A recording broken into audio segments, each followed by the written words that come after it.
ada beberapa step ya, misalnya dari mulai tanggap darurat, transisi, rehabilitas, dan sebagainya. Nah, pertanyaannya adalah untuk redesign atau melakukan simulasi untuk unregulated public space itu sebenarnya untuk ada di tahap apa? Tahap transisi atau tahap setelah rehabilitasi nanti gitu.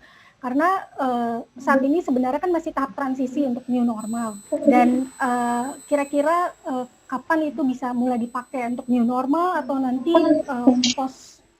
post COVID ini gitu. Terus kemudian Bapak Ika Putra juga share soal Malioboro dengan praktek yang bagus terhadap community base-nya. Jawaban saya sih di sini saya setuju karena biasanya terkait dengan kebencanaan itu biasanya memang ada proses tahapan gitu. Mungkin saya lebih suka dengan kata-kata resilient.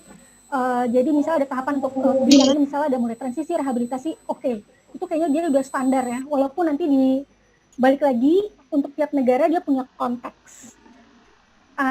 Terus kemudian untuk itu kapan dilakukan, terutama untuk unregulated public space ini, kalau saya ikuti bacaan-bacaan atau berita-berita, misalnya Pak Jokowi atau pemerintah Indonesia mendorong untuk adanya penemuan-penemuan desain berbasis spatial analisis saat ini, di mana new normal didorong secepat mungkin, kegiatan ekonomi secepat mungkin. Di sini sebenarnya menjadi tanggung jawab kita bersama, tidak hanya pemerintah, juga kita sebagai society memberikan ide, baik dari asosiasi profesi perancang kota ataupun IAI, seperti apa sebenarnya fokusnya pada apa. Kalau buat saya fokusnya adalah untuk public space, unregulated public space itu sendiri.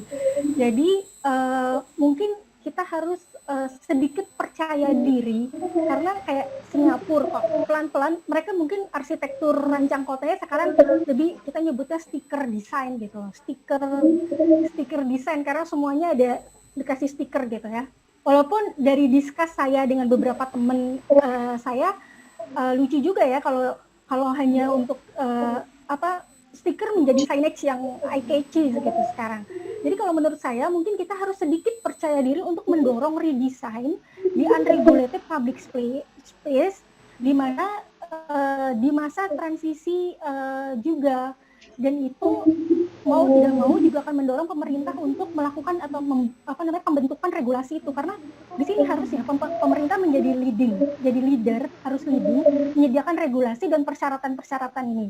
Tapi kalau misalnya pemerintah kita begitu banyak yang harus diurus, kapasitasnya tidak begitu menurut saya gotong royong itu lebih baik lah.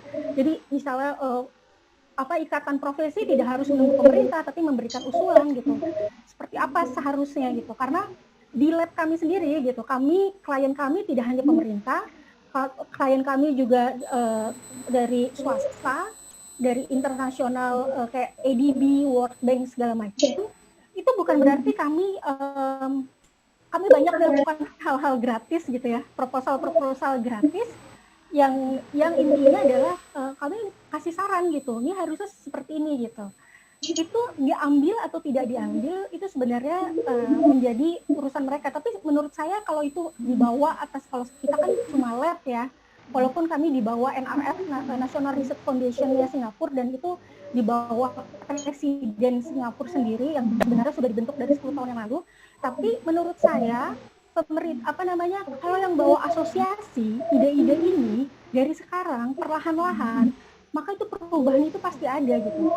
Dan untuk kapan waktu mereda sebenarnya kita nggak tahu gitu. Kita nih sudah masa transisi atau bagaimana, atau misalnya masa transisi itu akan sejauh apa. Dari diskus saya dengan teman-teman di Singapura, fase 1 circuit breaker ini ada 3 bulan. Dan kemungkinan untuk fase 2 itu bisa lebih panjang, bisa 6 bulan gitu. Jadi di situ tetap ada karantina dan segala macam. Dari luar negeri harus bayar $2.000 untuk karantina, swab testnya harus sekian dolar segala macam. Fase 3 yang benar-benar normal itu baru ada di tahun depan. Jadi kita nggak pernah tahu itu akan kapan berakhir, tapi justru menurut saya asosiasi profesi inilah yang diharapkan punya ide-ide cemerlang gitu. Karena di dunia manapun, di belahan dunia manapun, di sini semua, baik itu pemerintah, peneliti, desainer, sama-sama kok melakukan inovasi-inovasi ruang publik bersama. Kayak kemarin harusnya saya dan teman-teman di lab proposal 5 tahun ke depan untuk FCL fase 3 ini, kita nyebutnya global, FCL global. Itu walaupun udah di-approve dari 3 bulan yang lalu, dikembalikan, diminta untuk sebagian dirombak supaya desainnya lebih aware terhadap desain-desain post-COVID. Padahal itu kan proposal harusnya kita udah bikin dari setahun yang lalu ya, belum ada COVID. Tapi itu akhirnya dicoba, tolong dong merespon post-COVID gitu. Jadi kita harus merombak dalam waktu 1 bulan, belajar banyak hal dalam waktu 1 bulan, termasuk merombak budgetnya gitu. Jadi menurut saya kalau di luar bisa, kenapa di Indonesia nggak bisa gitu. Itu aja, apalagi dengan membawa nama asosiasi.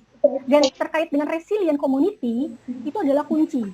Saya pernah share spatial analisis GIS saya terkait dengan penyebaran COVID di Jakarta pada awal April. Di situ saya cerita kalau hal yang paling penting adalah resilient community. Nah, resilient community itu di level, saya nyebut di level RW saat itu. Dan kemudian kayaknya saya nulis di conversation terus keluar di Kompas gitu ya. Nah, menurut saya itu paling penting. Jadi nggak melulu harus nunggu government dan nggak melulu harus nunggu profesi, tapi sebenarnya kita sendiri dengan society kita di lingkungan tempat kita tinggal, kita bisa berinovasi melalui resilient community, misalnya skupnya RW dahulu. Kurang lebih seperti itu sih jawaban saya.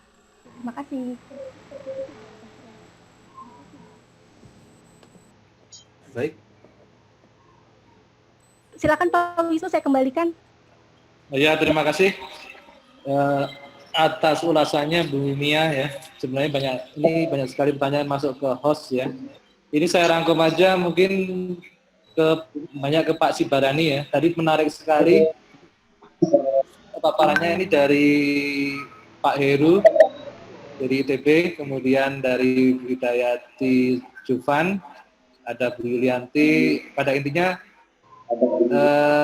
ini dari Pak Heru menanyakan apakah standar yang akibat dari adanya pandemi, kemudian bencana dan sebagainya itu bersifat sementara. Apakah bisa kita membuat suatu desain yang lebih predictable, akomodatif, kemudian representatif, dan middle long term standard. Jadi bukan hanya karena ada suatu kasus, kemudian desain itu menyesuaikan adjust, kemudian adaptif, begitu.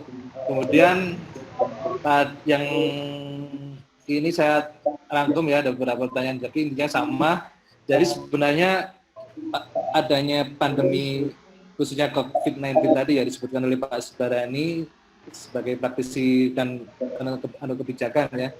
Jadi ada survival mode, kemudian resilient mode, dan blessing in disguise. Jadi yang ada yang untung dan rugi, kemudian ada di balik kesusahan ada solusi berupa tatanan ruang. Jadi, nah ini yang menjadi intinya urban design itu kan bertujuan untuk supaya yang dulunya manusia itu terkotak-kotak, terus segmen jadi equality dan inklusif atau bagi siapa aja. Dan dengan adanya pandemi ini justru jadi paradigma terbalik ya. Jadi yang equality tadi jadi inequality, orang menjadi lebih terpisah, kemudian eksklusivisme, klasterisasi, bahkan isolasi. Ya. Jadi ini mungkin terkait dengan pertanyaan dari Pak Heru tadi ya. Jadi mungkin memerlukan waktu yang tidak singkat untuk merumuskan ini. Jadi apakah desain itu bersifat sementara atau long term? Terus kemudian apakah benar-benar ada perombakan luar biasa terhadap teori urban design yang selama ini kita adopsi ya, gitu ya? Ya. Monggo Pak Sibarani. Ya mungkin ada beberapa juga pertanyaan yang langsung ke inbox saya, yang tadi mungkin Pak Wisnu juga tanya tentang preferensi terhadap transport ya. Jadi mungkin saya bisa jawab 3 pertanyaan untuk hal ini mungkin. Kalau pertama yang dari Pak Heru mengenai, ya ini sama juga yang tadi Pak ditanya. Subarani waktunya. Halo, halo. Kedengeran nggak? Halo? Kedengeran ya? Udah. Ya. Ya, jadi untuk pertanyaan Pak Heru bahwa seberapa apa yang kita lakukan ini, apakah kita harus segera rubah gitu ya, dan juga tadi Mbak Mia sampaikan juga berarti kita harus merespon gitu kan, tetapi ini juga kekhawatiran saya, jadi saya lebih berusaha untuk melihat dalam situasi kalau ternyata nanti virusnya pergi gitu ya, kita tuh balik back to normal atau back to new normalnya gitu ya. Tapi menurut saya ada potensi bahwa kalau saya ingat SARS ya, memang sangat sempat sebentar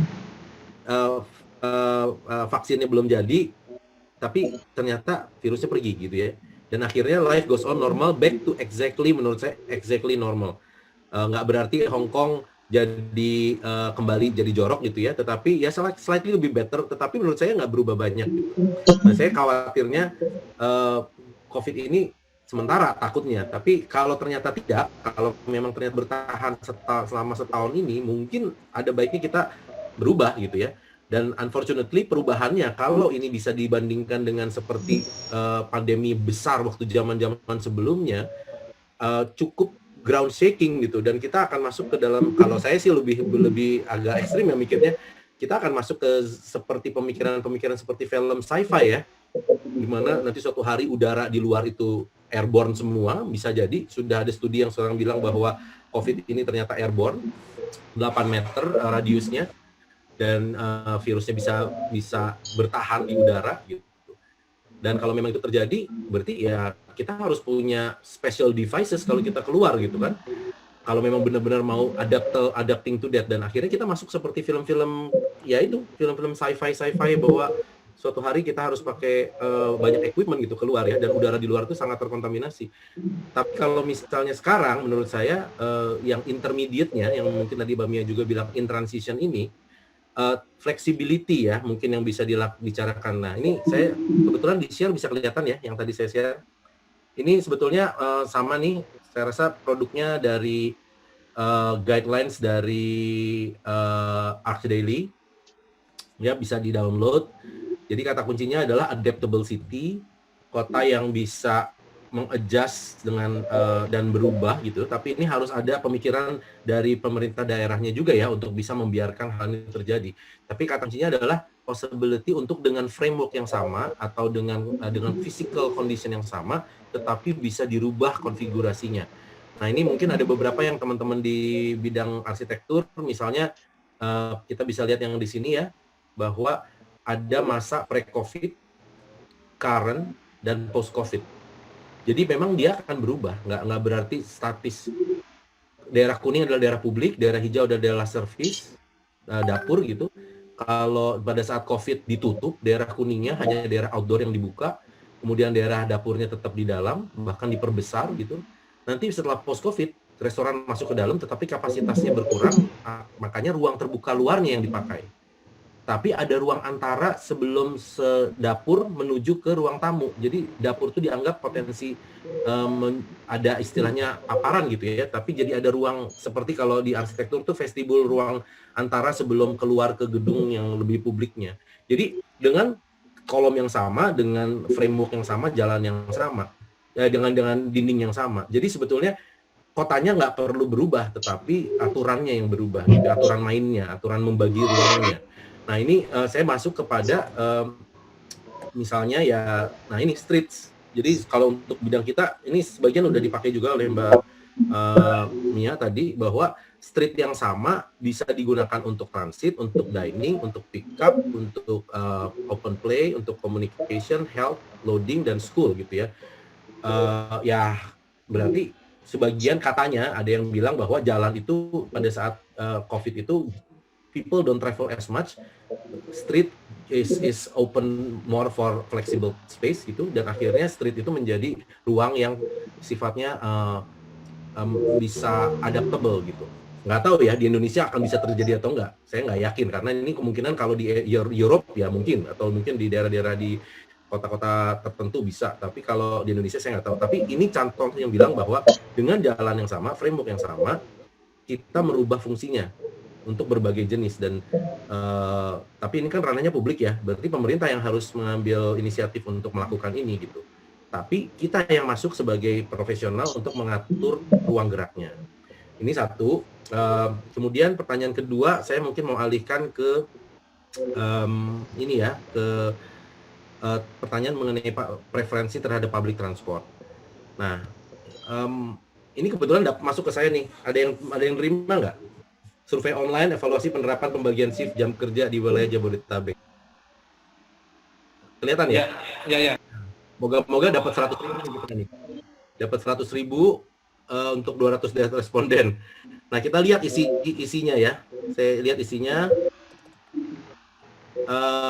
Oke, saya umur 40 sekian, laki-laki, saya di bidang pelayanan lain, saya karyawan swasta, ya kerja tidak semua pegawai. Nah, saya bekerja di rumah from home.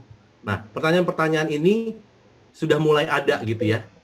Dan menurut saya ini bagian yang menarik untuk melihat pola pergerakannya. Jadi saya mikir sebaiknya sih kalau memang ini juga nanti balik kepada Mbak Mia ya. Ini semua akhirnya berbasis kepada data.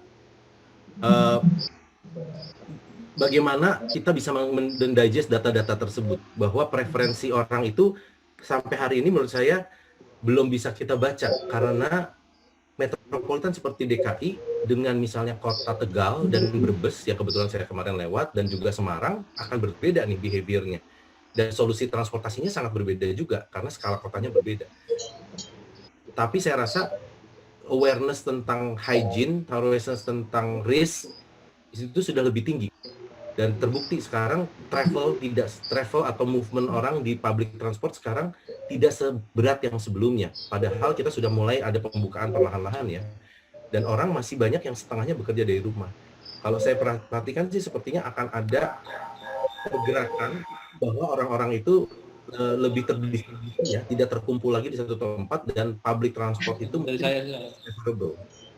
less favorable, walaupun saya rasa harus ada data.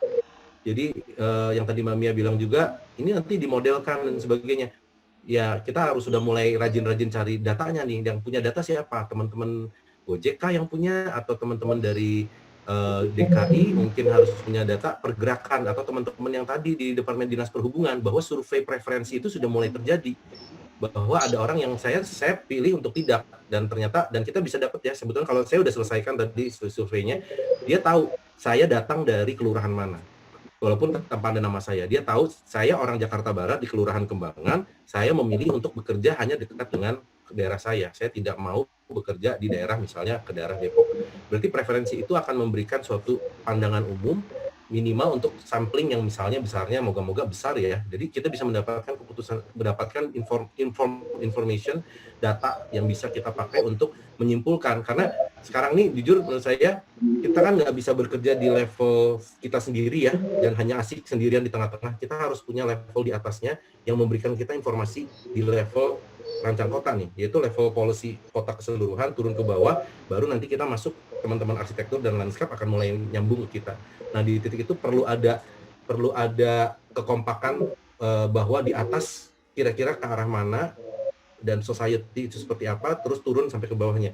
Tapi saya juga mengerti bahwa kalau solusi di level lokal pun mungkin perlu dilakukan, kalau bukan dari top up ya, top down ya, tapi dari bottoms up ya, mungkin ya dengan cluster atau sel seperti yang tadi Mbak Mia sampaikan, bahwa kita di level RW, mau nggak RW-nya mulai berorganize, kita yang membuat suatu solusi untuk zona itu sendiri.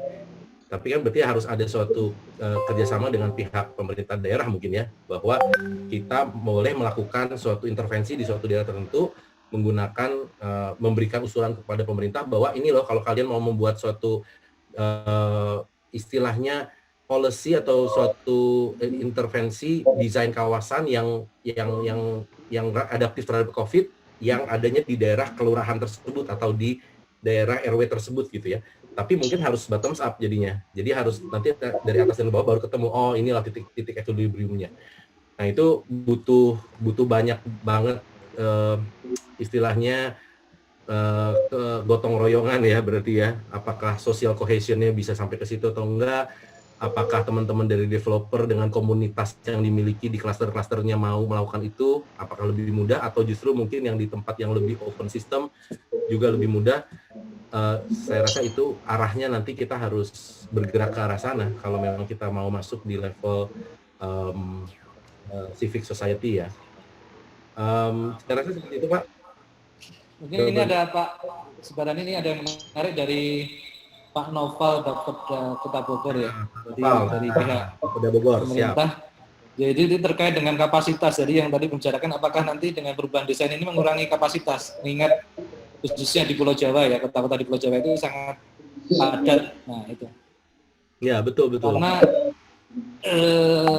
tadi yang disampaikan Pak Barani terakhir tadi adalah jadi solusinya itu berupa opsional ya. Kalau tadi ada pertanyaan basic mengenai preference ya. Jadi nanti flexibility design based on preference human characters atau local regional community context ya. Jadi kalau saya tangkap di sini nanti manusia akan shifting kembali ke preference masing-masing. Misalnya manusia sebagai makhluk sosial nanti dia lebih suka work at office. Yang manusia sebagai makhluk individu work from home. Nah tadi ada yang tengah-tengah tadi ya, work near home tadi mungkin yang moderat ya. Betul. Jadi itu apakah dengan solusi seperti itu menjawab pertanyaan yang tadi dari Pak Nova tadi mengenai kapasitas. Jadi kapasitas itu tergantung preferensi karakter manusia lagi. Apakah yang individu itu biarkan aja dia jangan dipaksain untuk bersosialisasi. Yang susah kan sekarang pemerintah itu kan harus melada di satu jadi dia tidak bisa juga biarin deh terserah kalian maunya seperti apa gitu ya, nggak bisa. Kita harus, nah saya yakin pemerintah sekarang lagi menggaruk kepala juga, Pak Novel juga lagi garuk-garuk kepala, ini standarnya kayak gimana ya, mau seperti apa gitu, karena kan pasti harus ada peraturannya, kapasitas harus ada, dan itu udah ada loh di perda, bahkan ada di permen untuk kalau misalnya kapasitas untuk suatu di Kementerian Perhubungan, untuk fungsi layanan itu ada semua rasionya, SNI kita pun ada. SNI kita itu sekarang mungkin udah harus ditinjau ulang bahwa space per meter persegi di office sekarang udah nggak seperti itu, ya kan? Nah, tetapi dan menurut saya sih ini, kalau saya sih usulnya ya, saya nggak tahu ini really my own opinion. Kita harus sampai berada di ujung dari suatu keputusan, suatu pemikiran bahwa ini akan stay atau enggak. Is it gonna stay with us or not? Gitu. Kalau if it's gonna stay with us, saya nggak tahu sampai kapan ya, apakah ini 6 bulan atau 1 tahun, dan akhirnya memang akan seperti ini terus, ya harus dirubah. Standarnya harus ada yang pemerintah bertugas untuk memberikan suatu pakem atau suatu reference point. Dan reference point itu kalau memang ternyata kita harus lebih berjarak sampai ke masa panjang, then we have to do it. Gitu. Artinya kebutuhan ruang akan lebih tinggi. Tetapi at the same time ya, menurut saya nih, nggak semua orang akan harus ada di kantor kan, jadinya ya kalau saya perhatikan nih, kecuali memang layanan-layanan yang memang harus membutuhkan face to face. Tetapi kalau misalnya teller bank aja, BCA itu sekarang sudah mulai menghilangkan teller-tellernya dan mereka sudah masuk ke full digital banking. Jadi kebutuhan kantor yang dulu, kalau di dulu standar kita adalah satu orang membutuhkan 9 meter persegi. Yang kalau di dalam masa COVID itu menjadi mungkin 20 gitu ya. Silakan masukkan standar itu, tetapi kebutuhan untuk meng-hire orang fix di kantor itu secara bisnis pun akan berkurang. Jadi bisnisnya yang meng-adjust, dan bisnisnya yang akan mulai berpikir, oke, kamu boleh kerja dari rumah.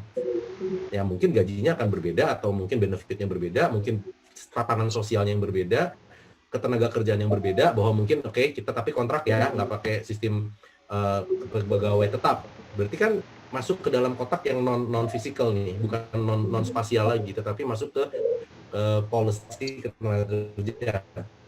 Nah, itu yang terus harus dikerjakan terus sampai mencapai suatu titik equilibrium yang baru, bahwa standar bekerja itu tidak harus sebagai karyawan kantor itu nggak harus ada di kantornya.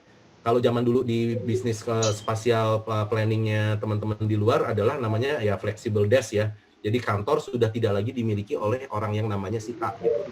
Dulu waktu kami di ICOM, setiap orang duduk datang di mejanya sendiri. Tapi belakangan semua orang harus pakai locker. Kalau dia datangnya pagi dia dapat meja terbaik, kalau datangnya sore atau siang gitu ya dapatnya meja sisa, meja makan gitu. Jadi akhirnya lebih transisi gitu ya. Nah, itu kan adaptability bahwa memang bisnis-bisnis multinasional itu sekarang sudah tidak lagi mau pakai kantor yang terlalu besar. Jadi akhirnya kebutuhan kantornya yang mengecil. Space requirement-nya tetap besar, tetapi kebutuhannya mengecil. Nah, itu kan dinamika yang harus kita tangkap ya. Jadi saya rasa nanti akan mencapai suatu titik equilibrium, tapi tidak bisa dijawab sekarang kalau saya bilang. Kita hanya bisa terus menggali semua signal-signal ini, kita jaga track recordnya, nanti kita carikan solusinya dan diskusinya harus tetap terbuka. Kalau tentang mohon maaf, kalau sekolah bagaimana ya, sekolah pendidikan? Ya itu anak saya tuh drive me nuts itu, membuat saya crazy di rumah. Terus dia nggak pernah sekolahnya nggak pernah datang ke sekolah, Pak. Jadi ya saya nggak tahu, katanya sih sampai akhir tahun ini gitu ya. Tapi saya pikir distance learning ya mau nggak mau sudah akan menjadi suatu standar ya. Tapi yang ada beberapa aspek pendidikan yang memang tidak menggunakan face to face ya. Tapi saya rasa sekolah itu adalah suatu industri yang masih mungkin dilakukan secara distance. Bahkan dari dulu universitas terbuka pun ada ya. Dan kita bisa ambil online course dari sekolah-sekolah di Amerika atau apa. Saya rasa masih bisa, tetapi yang primary nggak bisa mungkin ya. Karena yang primary kan ada masalah-masalah seperti motorik skill, masalah hal yang sifatnya yang harus diajarkan secara tatap muka. Tapi mungkin nanti sekolahnya harus beradaptasi dengan standar sanitasi yang tinggi.